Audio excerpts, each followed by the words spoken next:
My talk today is going to focus on making the IBC work, and this is actually something that Ajay and I put together every year since the IBC was passed, starting from the very first. We've put together a sense of what is the state of play on the IBC as it has been implemented. It comes up as an article on Ajay's blog, which is now renamed to something called Leap Blog. The LEAP blog, which is LEAP is not leaping, but it stands for Law, Economics, and Policy. So this is the third. It's a little late compared to what we usually put out, but there's been so much happening in the ecosystem with respect to changes in law, developments in case jurisdiction, that it's just been a really hard job trying to figure out what's been happening. And this talk tries to put some of those thoughts together. So if we are talking about how to make the IBC work, I thought we should start with the aim. And I was instructed when we were doing the drafting work of the IBC that the aim of any law is actually best captured in the English of the preamble. And I think everybody knows it. It was referred to very frequently yesterday. And from there comes the outcomes that when the BLRC was thinking about why we should have a new law, we thought about what should be the outcomes that should be seen in the economy once the law was in effect. And I highlighted three things that we thought, at the BLRC at least, we were very focused on saying this is what we should achieve if this law ever comes to pass. One is a time-bound insolvency resolution. Second is maximization of value. And the third is availability of credit. And of these, I think what is actually physically observable, measurable from day one, right? And that's what I mean by real time, is the time-bound resolution. That's something that we can actually measure. In fact, that was something that was constantly the focus of a lot of the communication from the government to the BLRC, saying that one of the parameters of the doing business ranking for insolvency and bankruptcy of the World Bank is that we take very long time to resolve problems in the firm stress, and therefore it's actually nice that we have this as an objective of the law. The other two, which is maximization of value and availability of credit, I think is much more longer term in terms of being able to measure it, right? I kind of disagreed with Pratik's presentation yesterday when he put up the simplistic comparison between taking value at liquidation today versus what you can get in a best case scenario. Because I think one factor he did not bring into the picture, which Ajay subsequently did in his presentation or discussion,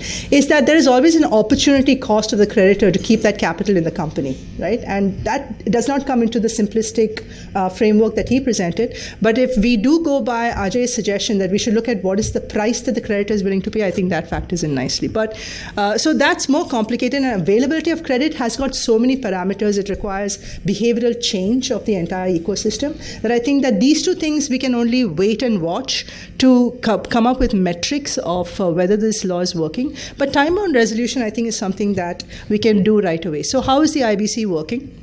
And I'm going to pull some of the data that has been presented earlier by the Finance Research Group work, as well as what we saw in Anjali's paper. Anjali didn't present this table when she discussed the paper yesterday, but I think it's got some interesting things.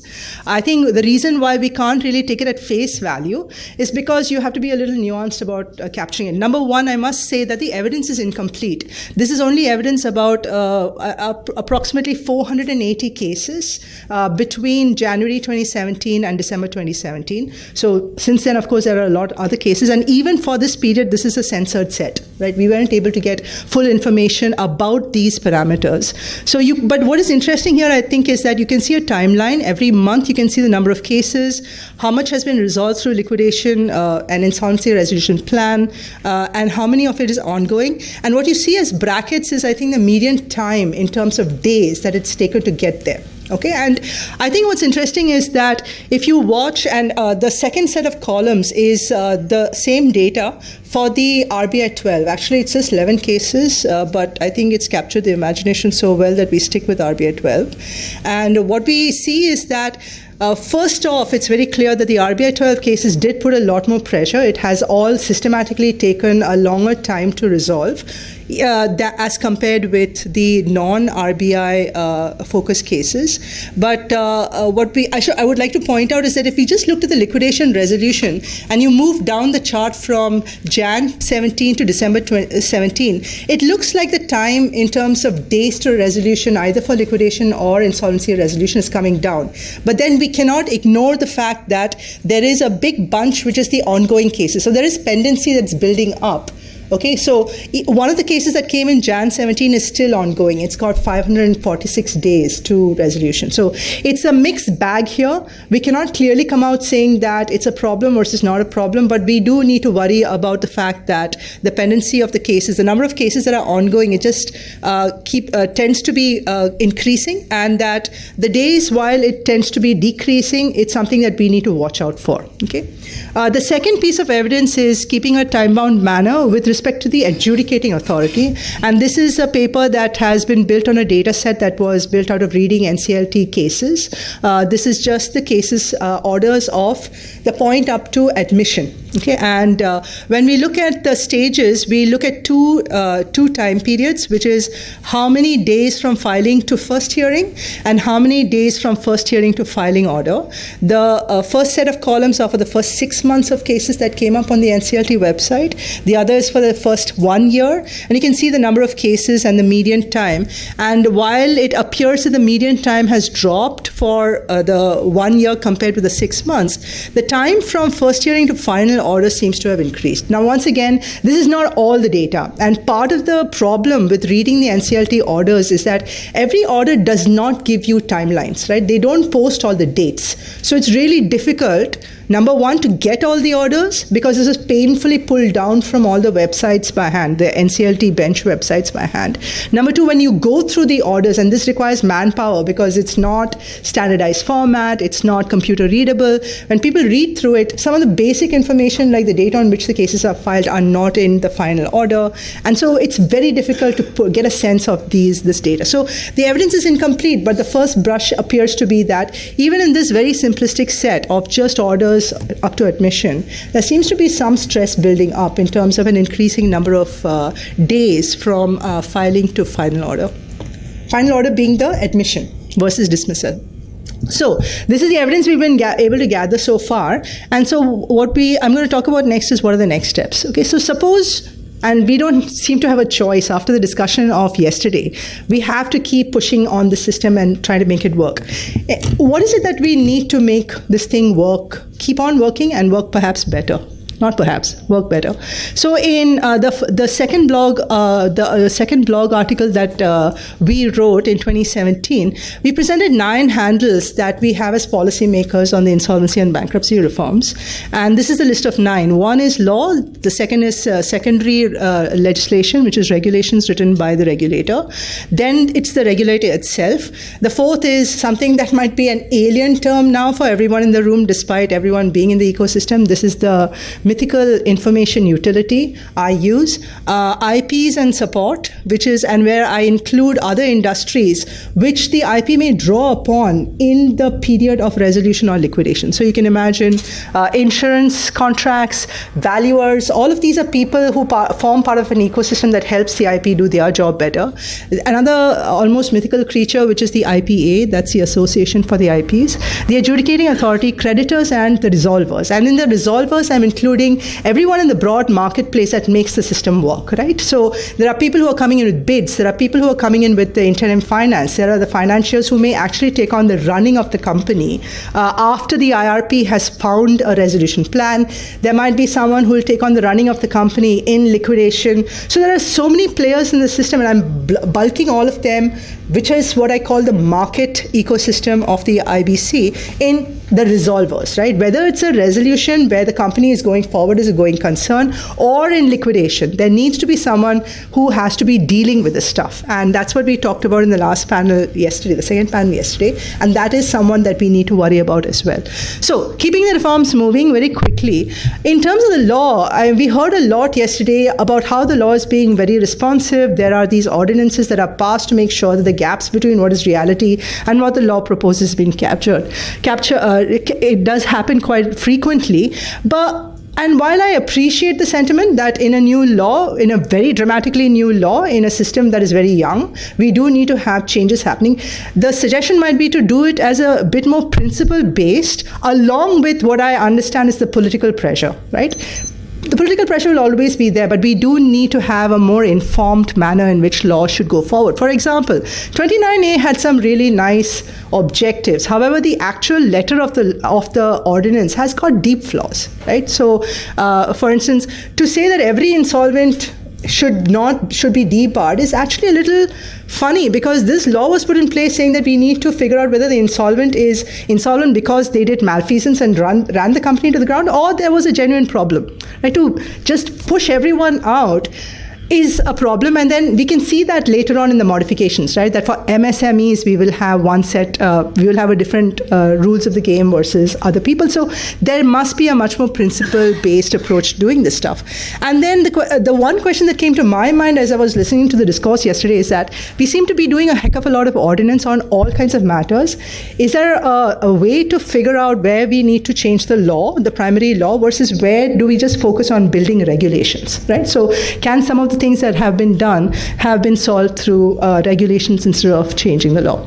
Regulations there is of course a trade-off between being responsive, but also developing competitive marketplaces and business uncertainty. If you change the regulations that frequently, people just don't know what it is that they are building. Because what we really need to have is an ecosystem. The ecosystem requires businesses. They need entrepreneurs to come in and provide services like the IPs or the valuers, and that becomes quite difficult to set up as a long-term business. So you might have a lot of fly-by-night operators who come in and say, for this regulation, I can see a business opportunity, I'll come in right now. And they change the regulation, I don't care, because I'll just take my money and leave.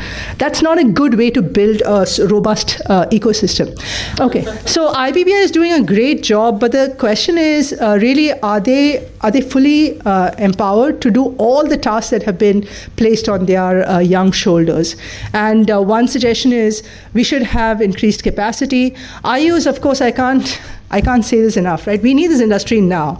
And for that, there's a combination of things. Number one is when we read the regulations for the IUs, we see that there could be places where there are regulatory barriers to entry. And another big place is because you have other regulators involved, there needs to be a solution where better coordination with other regulators like the RBI and SEBI has to come into place. IPs and support, increase capacity, right? It seems to be a very young industry. It needs to get guidance. And I think that what we need is an industry with better IPAs right now. And once again, we need to assess regulatory interventions to guide this properly. The adjudicating authority, what can I say? I think that, once again, they are doing a fairly good job compared with what we have seen of the previous adjudicating authorities in the country. But there needs to be an improvement in capacity in two ways, right? One is, of course, everybody talks about this, we need more judges. But the second part is, can we actually address a simpler problem of better court administration, that one judge can do their job better if they have better staff? And apparently on both fronts, we are lacking. And there are so many ways in which we can do this. Creditors, they have to learn how to deal with this environment. I don't know what to put there. And the resolvers, the only way to do it is to say, we need more people in this space as compared with less. We need to assess barriers to entry. If there are regulatory barriers to entry, let's figure it out across the board. And this is not just for IBBI, but for MCA and for RBI and for DEA, because there are lots of players that we need in the space. Now I come to my few big ideas, right? So those are things that we know that we have to do. It's standard stuff. We've been watching it. A few big ideas. Idea number one, and this has come up more than twice yesterday, so I thought I should emphasize it, right? Insolvency resolution, not revival, not restructuring. There is no R here. It's IR. It's resolve the insolvency. Figure out why it's happened, resolve it. And the thing is, if the enterprise has got value, then retain it. But if you do not see, or you see better alternative investment opportunities, go for it. Take the capital and walk. Liquidation is not a bad thing. And maybe that's what we should do, both for the entrepreneur as well as for the creditors. IRP is solely a commercial decision. Let's be very clear. The law gives the power to the Committee of Creditors and the RP in IRP. By the time you move out of IRP, then a lot more judicial intervention will come. So the judges, I think, or the adjudicating authorities are being reasonably good right now. They should be given the positive feedback loop and not have creditors run to them and say, okay, you are the judge, you decide. No, you have to decide and the judge will take it, because that's what they are looking for. Liquidation is of the existing business entity, not necessarily the business. Someone mentioned it yesterday, I think it was Dr. Sahu. And the question is, how can we make the IBC support this notion better? Market participants need certainty and freedom to maneuver at various stages of the process during IRP, and of course also outside of IRP. Once you have a resolution plan or a liquidation, they need space to maneuver. The question is, what is it that prevents them to do it, and how can we have the IBC ecosystem or the law support it? For instance, Sohar said yesterday that you have to sell bid for the entire company, whether it's a conglomerate or a small business. It makes so much more sense to sell it. Ajay mentioned yesterday that you should be able to take debt, and if you think that you do not want to participate in the IRP for a price, you should be able to walk out, right? So what facilitates that?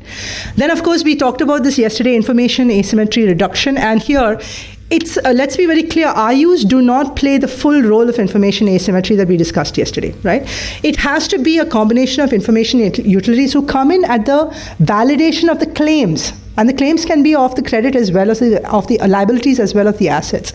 But once you're in IRP and outside of it, the information asymmetry is of a different order altogether, and we need to figure out ways to have markets where people can exchange this information. Prices are a source of information exchange. Let's figure out how to do that, right? The last is strengthening judicial support. And as I mentioned earlier, even for a fixed size of the adjudicators, better court administration can enhance judicial output. What stops us from creating a system like several other countries have done in having separate entities run court administration? Right now, I think it's just a political issue. There is a big argument between the executive and the judiciary. We just need to sit down and solve it. It's sort of like put them through IBC and say, come to the table, negotiate, man, get a price and get on with it, right? Because the entire country is suffering because we are being a little sloppy about talking to each other. The second big idea is we need to break the barrier of the lack of knowledge and certainty. Let's just go through the steps, right? When data is weak, what rules is anecdotes and outliers? Absent data, the research is very expensive. Absent research, practitioners and policymakers, depend upon the anecdotes to make policy, and that's what we are seeing right now. We need more disciplined way of doing this. It's very difficult and slow if we keep depending upon practical intuition. Dr. Sahu, I agree that we can't have the perfect law, but if we have a team working in place to do more evidence-based research support, and I agree, this is not an ecosystem that we as researchers have set up so far. We would love to be able to do this for you, but we do need to facilitate this. The BLRC vision for the bankruptcy process was a data-rich environment. This is yet to happen. And so how do we go about doing this? We have to focus on releasing comprehensive facts from both NCLT and IBBI so that it's reachable to a large mass of the researchers, right? We take pains to reach out to both of these, but that should not be so difficult. Release these as plain text-readable files. Design data release for researchers, not practitioners. The other regulators have a lot to do in terms of releasing more data, and they've got the mandate to do it. It's just that we think that this is something to shy about. We treat default as a sin. It is not a sin, it's a normal practice. So let's be a lot more open about it as compared to what we are. Being prepared is the last thing that I think that all of us should caution ourselves on, right? Because building this data-rich environment is just the first step. We need to have a research community that is familiar with working with the data, because when a push comes, that's not the right time to start scrambling to understand, to start doing the research and the analysis. We should already know what is there, and when the push comes, we deliver correct analysis. This groundwork needs to be laid beforehand, and we were really, really lucky in the IBC, but we don't acknowledge this enough, right? Nobody talks about this. Everybody says, oh, the IBC was pushed forward, designed, dumped into the parliament, passed, all in the space of 18 months. Please let me tell you that from 2010, there was a team of economists and legal researchers who were thinking about insolvency and bankruptcy reform, so that when the platter came, when the BLRC came, we were able to use that knowledge into putting together the design quickly. The second is drafting. Right? No one can sit down and draft a fat law, which the IBC did start off with, 250 sections. Just like that, there was a tremendous amount of expertise that was gained by a team of young legal researchers who worked on the FSLRC committee that came out with the draft Indian Financial Code. If we did not have their experience, we would have taken far longer to draft the bill. And without this, IBC would have been a different story, right? I would just like to emphasize that. So push, and I said be prepared for the push. I just want to say this, right? This is the story so far, all of you know it. I won't go into it. But this is where I think that we should take pause. We think that RBI put 12 cases up in March of 2012, and now then they put 48, and then there's some murmurs of something more to come, and we think this is it. This is the storm. This is broken. And of course, IBC is somehow being able to bear it, so things are fine. The problem is not largely solved. I just want to leave you with this table. This is data taken from the CMI Provest company, which is a subset of the largest companies in the country. Of course, the largest here, if I talk about 8,000 odd firms, they are pretty small companies, right? But I take all the firms and we say that, suppose I say the firm is stressed if the ICR, that's the interest coverage ratio, right, is less than 1.5 2 years in a row. Now, the latest data that we have is 2014, 2015. Okay? That means that 2 years have gone by and we don't know the state of these companies so far. The total number of companies that we were able to observe, which are non-financial, non-oil companies, so these are just the manufacturing firms, we have about 8,275 firms. If I apply the definition of stressed of this nature, that they had just about barely able to make their interest cover, there are 3,300 firms waiting, which are stressed as of 2015-16. That was 2 years ago, right? Total borrowing of these firms is 30 trillion rupees. Bank borrowing is 16 trillion rupees. So this is what is not hit the markets yet, right? And this was 2 years ago. So just to wrap up, there's a lot waiting to be done. The IBC is slowly finding its feet. But we have to be prepared, right? And we had worked on a working group for the MCA on the organizational structure of IBBI, where we suggested putting together a Department of Statistics and Knowledge. This is the first place to build it up because IBBI is a regulator. They deal with this mess all the time. Do they have this department up? Is there sufficient staff? It's a question to leave you with. Thank you. And sorry, Anjali. In India, this is also very well known by all of us, that especially in the period between 2008 and 2011-12, there's been massive lending for the industrials, also for the infrastructure firms and all. The bank lending simply expanded during that period, going up from something like 36 lakh crores to 68 lakh crores within a space of 3 to 4 years. That was a massive expansion period.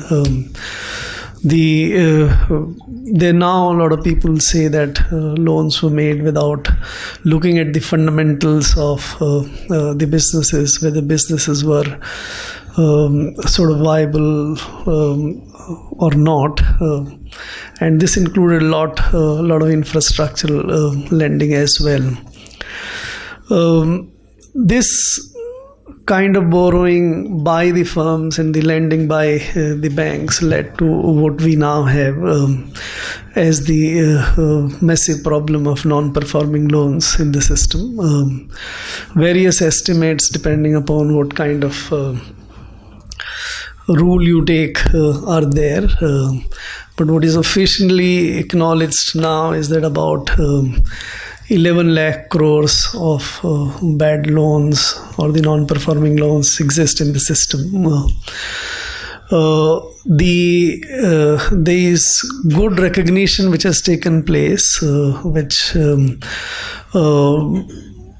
from the old stressed assets to the non-performing assets classification and all.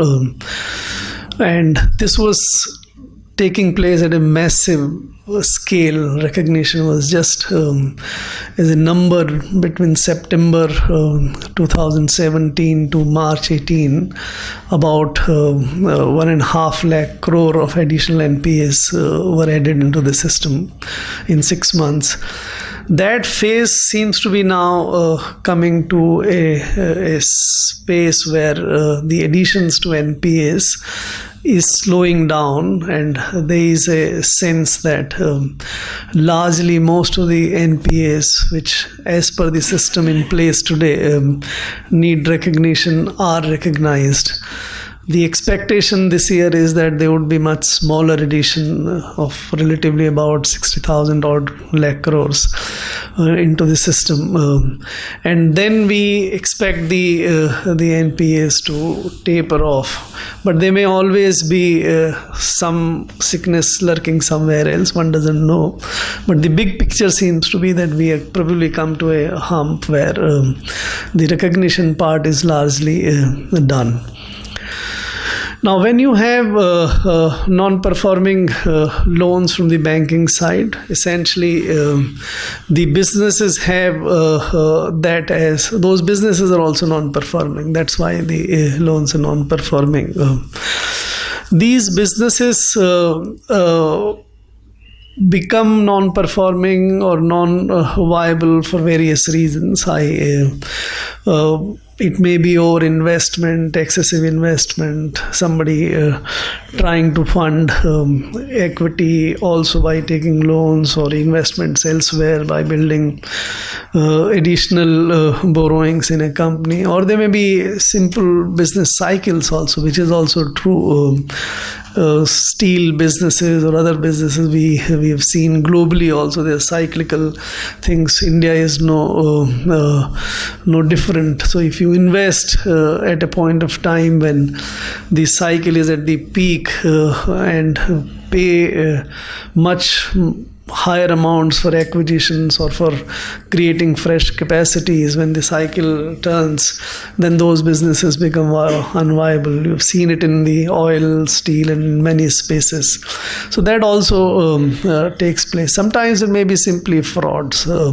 So there are various reasons why these businesses will become unviable.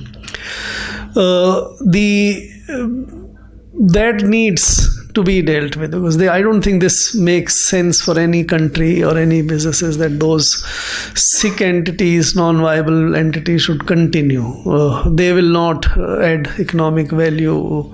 The growth will suffer, the GDP will suffer, and the best way for the country's growth is to resolve those businesses if there is economic value there. And I think broadly, very simplistically, if the business is able to earn some value before payment of interest, depreciation, etc., that might be a business which is worthwhile continuing.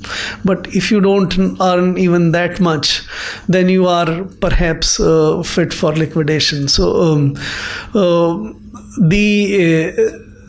the macroeconomic or the national policy necessity for this big business of non-performing loans exceeding something like 10 to 12% of the loans, or even if you capture in value terms that something invested by the business plus loans, it might amount to about 10 to 12% of GDP as well. That's a massive problem that need to be resolved. That's why the government thought about bringing this new regime of the insolvency and bankruptcy system in the country. The basic idea was that those businesses which can be resolved should be resolved. Those businesses are unviable should be closed, liquidated, so that capital can be used elsewhere and you move on. It is, I think, from this perspective that we need to judge that what has been institutionalized in the country has succeeded or not succeeded. It's a complex country, it's a complex system. Our earlier experience of Sika and others are nothing to be very happy about. The preference in the country in a way, I think that flows from our psychology or otherwise, is to somehow sustain even those who are sick rather than close and move into a new business more efficiently. So it was against that backdrop that this kind of law was brought. And I think we should also keep in mind that any new system which gets institutionalized in the country will face a lot of tests in the initial periods, right? You can't get everything right when you bring the law. It would perhaps based on compromises. It would also have a lot of things which have not been thought through because experience is not there, and therefore a new law in the initial periods would require a lot of testing. The courts would test it, the stakeholders would test it in different ways. So taking that into account, I think what has been accomplished in last practically 1 year of operation, though the law was brought in 16, I think is not something which we should not be reasonably happy about. It's a credible performance. These data must have been shared here. I think 26 big cases for which the resolution has already been made involved about 90,000 crore of the non-performing assets. The resolution took place in them. More than 54-55% of the value was realized by the banks. These businesses have got passed on to the better promoters and better managements to run. Those have survived. Additionally, a lot has gone through the liquidation also, but that's fine. That's in terms of amounts, etc. There's a smaller, but those businesses have been closed, fair enough. But the what got resolved is also something I think we at least in the government feel that has been very credible. Getting 50-60,000, and there are now I think another out of that even 12 cases of the RBI. There are next 3 or 4 also, which also involve a large amount of about 1,25,000 crores. The expectation based on what the bids etc. have been made is also that the banks would be able to get about 50-53% of their debt from this resolution, and these businesses will also survive and do. So taking all these into consideration, I think the record is very good, and as I said earlier, these were the initial periods. A lot of appeals, filings went into different kind of courts. Various things have been tested. Different stakeholders have come up with their own. Every stakeholder has his own take and the stake into it, and therefore would like the system to deliver to what suits him. And this period has also seen many of those issues also getting settled in two principal ways. The courts have also decided and laid now the precedents on how to deal with that particular kind of issue, so that has been valuable. The government has also taken note of various nuances and various issues which have come up. The kind of response which had to be given by a number of ordinances and others, I think shows the responsiveness and the alertness of the government that you can't postpone these things, you need to decide. There may be a view somewhere, and I think that is not unnatural at all, that it could have been done something differently or somewhat better. These kind of stakeholders might have got some better treatment. This kind of stakeholders may not have been dealt with the way it has been dealt with. But by and large, I think what has been done through these amendments is a very quick response, and second, a fair response to their stakeholders. We are not done yet. The process of even initial stabilization and institutionalization is not over. Still there would be some, but I expect it would be lesser than the year one in the next year as we go. And as we go along and we have 2 or 3 years period gone, I think the system would be fairly well stabilized in the country, and we can be reasonably happy about having institutionalized in the country a system which is very much economy friendly, which is very much sort of, I think, lenders friendly, and also in a way very fair to the to get the right kind of incentives for the promoters and the buyers. This impact of the IBC also, I suppose, needs to be taken care. It has indeed altered the incentives for the promoters. Now it's no longer possible to assume, and I don't think many promoters assume this, that you take loans, and loans is not his problem, loans is somebody else's problem, and you can happily run even when you made the banks and others sick. The fact that very quickly the promoters who have not performed are shown the way, that has altered their incentives quite a lot. And the system of the resolution professionals and the processes which have got created also, I think, is good foundations for things for us to go on. So taking a larger snapshot and of NPA situation in the country, I believe that we are at a stage where NPAs are stabilizing. Some of the business cycles are also turning for better, and therefore fresh accretion of the non-performing loans in the system in next 2-3 years we can expect to be lower than what it has been, or taper off at some plateau at some stage. The IBC process has started delivering good results, and in next couple of years we can expect most of these cases to be resolved. And if you can visualize that 3 years from now, I think in India we can have a banking system which is more on sound basis, and is operating with much less non-performing loans into the system. There is a side show of this, because the sickness of the real economy when translated into losses for the banks can also make the banks and the financial institutions also sick, and that might also need resolution. So we had attempted through the FRDI bill to take care of that, but there are some designal issues on that. It has been decided to withdraw it from the parliament. We will work on that, and soon, after some time, we will bring something, because the country needs not only for the non-financial firms for a resolution mechanism, but also for the financial firms.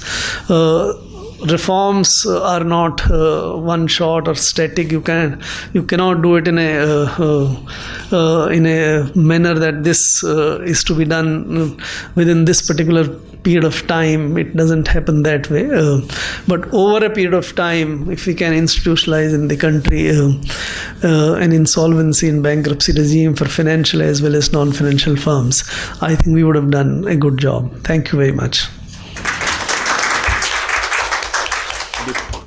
I'll split my 15 minutes into two parts. The first would be essentially giving a download from what happened yesterday. It would still be a 33,000 feet above sea level view. Some of these have been touched by Susan directly, some indirectly, and some to dovetail into her presentation, some perhaps maybe independent from my perspective. The second presentation would be more about what we might need to think going forward. The first issue, and these are all my takeaways, not on behalf of the organizers, so I'm speaking from my independent mind. And I thought that The first point that I'd like to make, and these do not necessarily appear in the order of priority or importance, is that we feel that in the market there is a bit of a confusion with regard to what the policy is vis-a-vis resolution and liquidation. The law very clearly says it is for the creditors to decide how to maximize the value, whether through resolution or liquidation, and they can choose to go even after 30 days into liquidation because in their opinion that is the best way of maximizing value. But the messages that we have been receiving from the policymakers in the recent times, including from what the secretary said yesterday, was that we prefer resolution over liquidation, and that is also something which has been in a way coming out of some of the judicial pronouncements lately. But is that what the intent of the law was and continues to be and should be, or is there a shift from what we have been hearing in the past? And if there is a shift, then that shift has to be very emphatically known to the parties and has to be done in consultation with the stakeholders. And I do believe that there would be some pushback from the creditors, because the creditors want their freedom in order to decide how best to do this. That's an area for debate for future, certainly. And the point which Harish made yesterday also on liquidation as a going concern is also something will get addressed as a part of this overall debate. Recovery versus turnaround. We haven't really said so in so many words, but we clearly see that all the resolution plans that have emerged so far, be it the RBI 12 cases or otherwise, are very centrally focused on recovery by the banks. There is not adequate amount of quality attention paid on the turnaround. And if we really want that these assets to stay in the market on a sustainable basis, from their quality inputs from a value add basis in the economy, then we need to have a long-term perspective on these in terms of their turnaround value, in turn to be able to contribute to the as a valuable economic asset. Pre-PACs, quite clearly we need to expedite our thinking on that. We thought that we will do it as a next generation reform, but the market is impatient.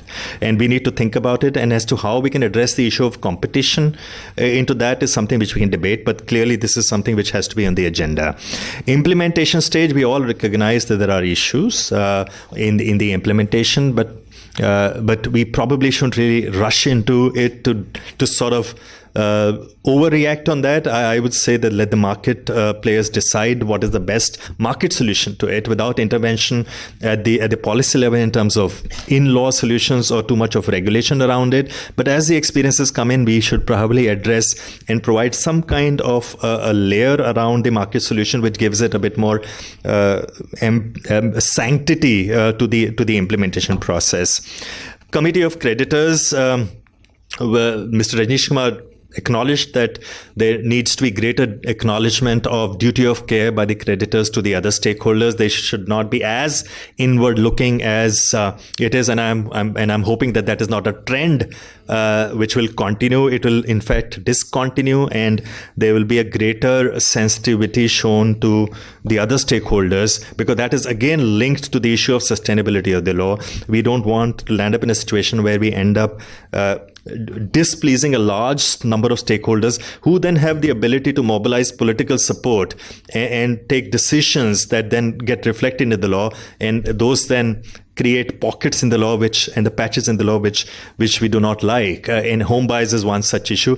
It's all right to say these are emotional issues for the country, but they also impact the very fundamental principle of the way the insolvency laws needs to be thought about, and their implications are very deep implications to the market in terms of how the lending is done, how the behavior is done.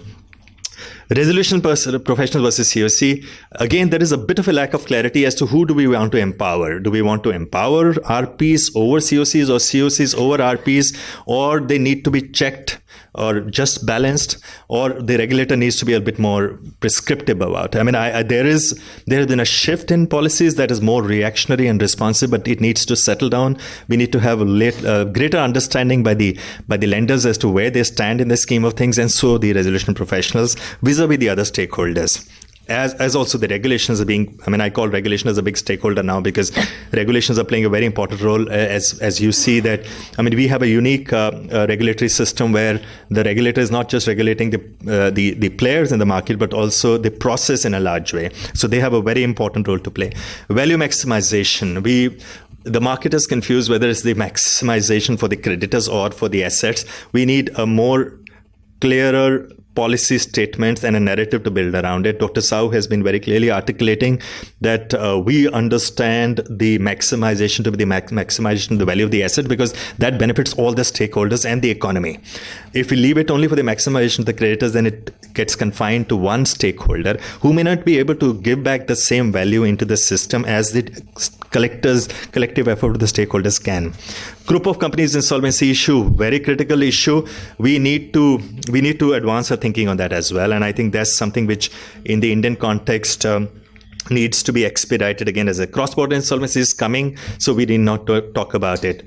Sale of multiple undertakings of CDs, and that's a very critical issue. There are some very live cooking problems on that, and we will till such time the regulations find a solution to us, the market will need to find a solution ahead to how to ring fence those assets that are going to lose their value if we wait for 270 days, and to be able to offload them or park them or to be able to sell them to extract maximum value, while of course not compromising the overall value of the enterprise, which also would be one of the most attractive things for anybody to come and offer a resolution for that. But you have diverse businesses into one enterprise under one roof, but how do you segregate them? Does the law allow? I mean, I would like to believe, contrary to the views some of the experts expressed yesterday, that you have the enough room within the regulations and the law to do that. We just need to experiment, but of course not indulge in adventurism. I do believe that there is a responsible way of doing it, and the system would end up supporting it.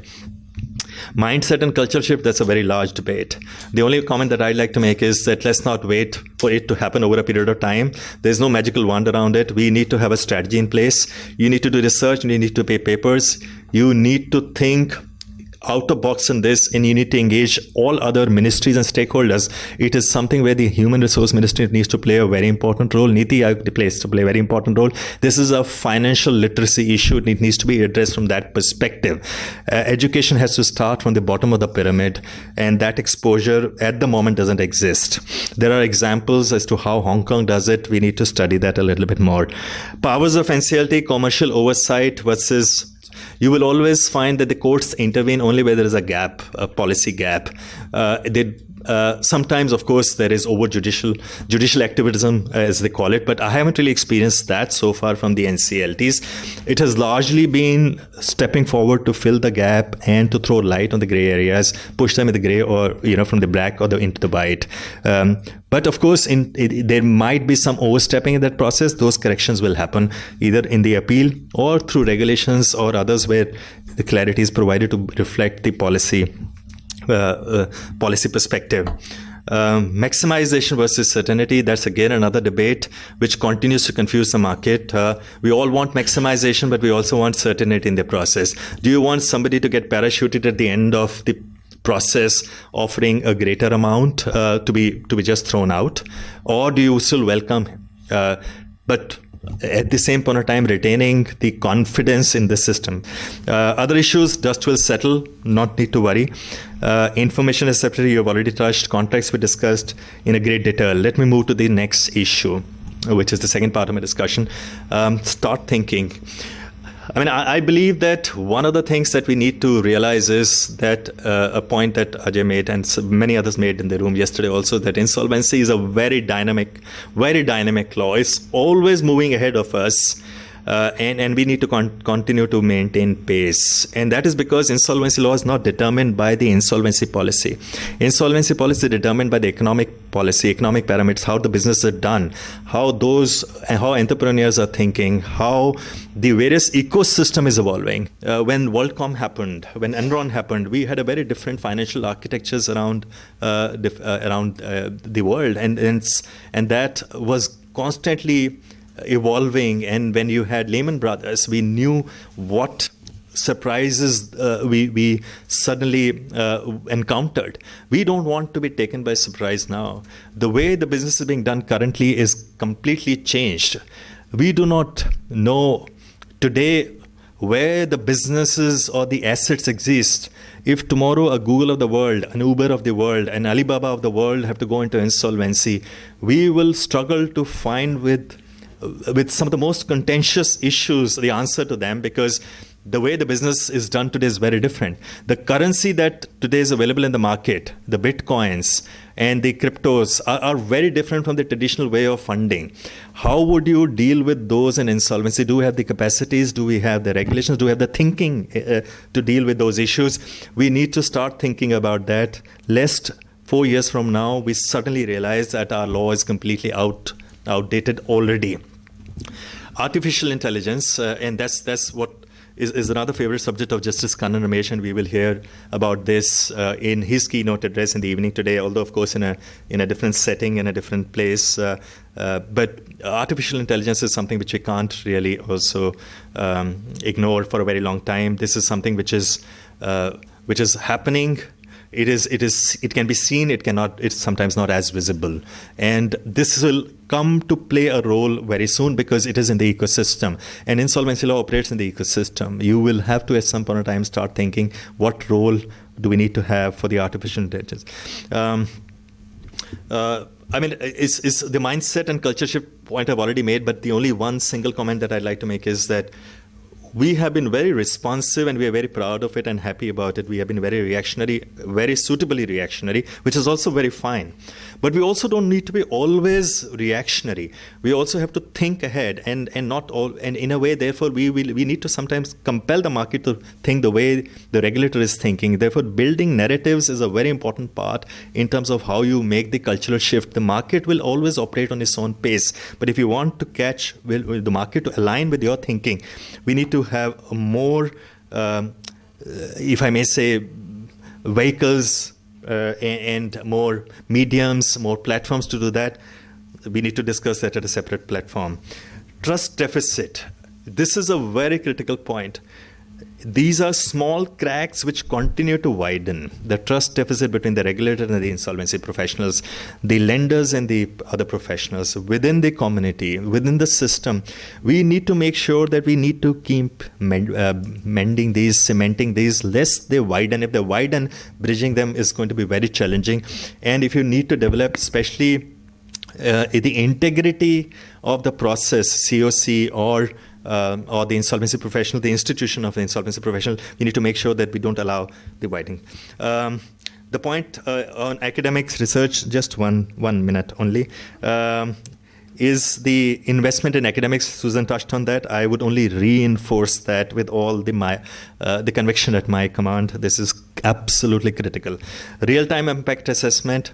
We need to make sure that we have our eye on this. We don't want this to be an aftermath. We want it to be a real impact assessment which meets the goals of the law and not really which comes back to haunt us as we were all very proud of what was happening, but suddenly we land up with data which doesn't really support what we wanted. And the stakeholder balancing issue is very much built into the argument that I'm making. Finally, Global Insolvency Program. I called it global, although of course it is a graduate insolvency program, but the aspiration being global, it sort of is something which comes across. The only point that I'm making is keep an eye on this. This is one of the silver lines you will see very soon.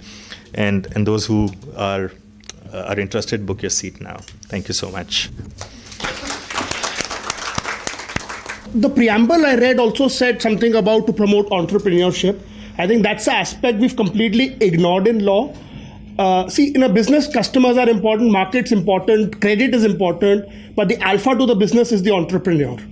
Given the way we look at entrepreneurs, he's a second-grade citizen. We don't recognize the value he brings on the table. I think somewhere we need to address that aspect. All the plans that get approved at least gets reported in the newspaper. It's all about financial parameter, who is the H1, where is the recovery is the highest. I have not read a single article in any newspaper saying that we've gone with a lower value plan because the entrepreneur backing it is superior, of higher integrity. I can't envisage a situation where an Indian company can be like Apple, where it builds from zero to a certain level, comes down to zero again, and again becomes $1 trillion company, because we are not recognizing the spirit of enterprise entrepreneurship. So how do you think we address that in the law or even the implementation of the law? the reference to the entrepreneurship development is, I think, in the indirect sense, that the entrepreneurs who have not succeeded in running their business well need to get out, and better entrepreneurs who would run that business well need to come in. And so a business which has not done well in the hands of one entrepreneur, they can be a better entrepreneur who can run that business and still succeed. So that's one idea. I think the other idea is also, if you frame this into the larger business and smaller businesses. So we have in our system a lot of small businesses supplying to the larger businesses, but they don't have equal power. The IBC, by giving operational creditors also as much power, so to say, or at least substantial power, can make the small players also may stand up and take up cudgels against the larger ones. So that also builds entrepreneurship. That's my sense. I don't think there is any idea that this act is devoted to enterprise development per se. So I was wondering whether the government has thought about what's lurking, in the sense that these are just one shock away from going NPA, because I think the magnitude of what Susan said was pretty big.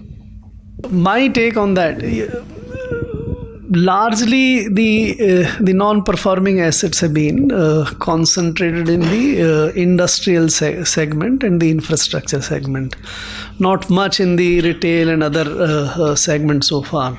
But somebody can take more, depending upon what kind of stress test you're doing, that even in the retail and other segments there might be sickness coming. In the industrial and the infrastructure and the cyclical turnaround which has happened, I think, and the data also tells you that the way the NPAs were growing, they have come down, that growth has come down and it's now plateauing. So my sense is that we perhaps are at the end of that cycle where NPA recognition is mostly done.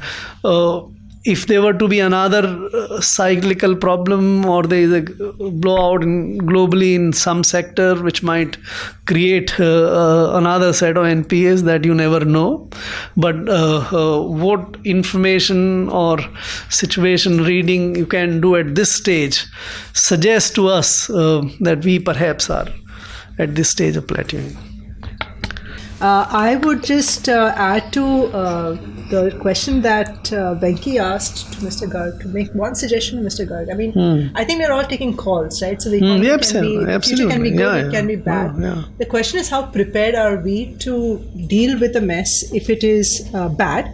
And it's not always about knowing where the capital is, right? It's just knowing what to do when that situation arises and being prepared.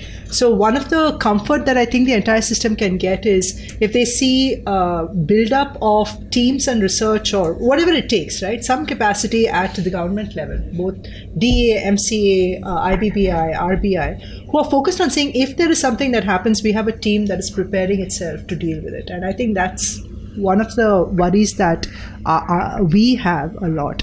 But I must thank you very, very much. I know that this was dropped in your lap at the very last minute, and you very graciously accepted to come and spend some time with us. On behalf of all of the audience, I'd like to thank Mr. Garg. Thank you very much.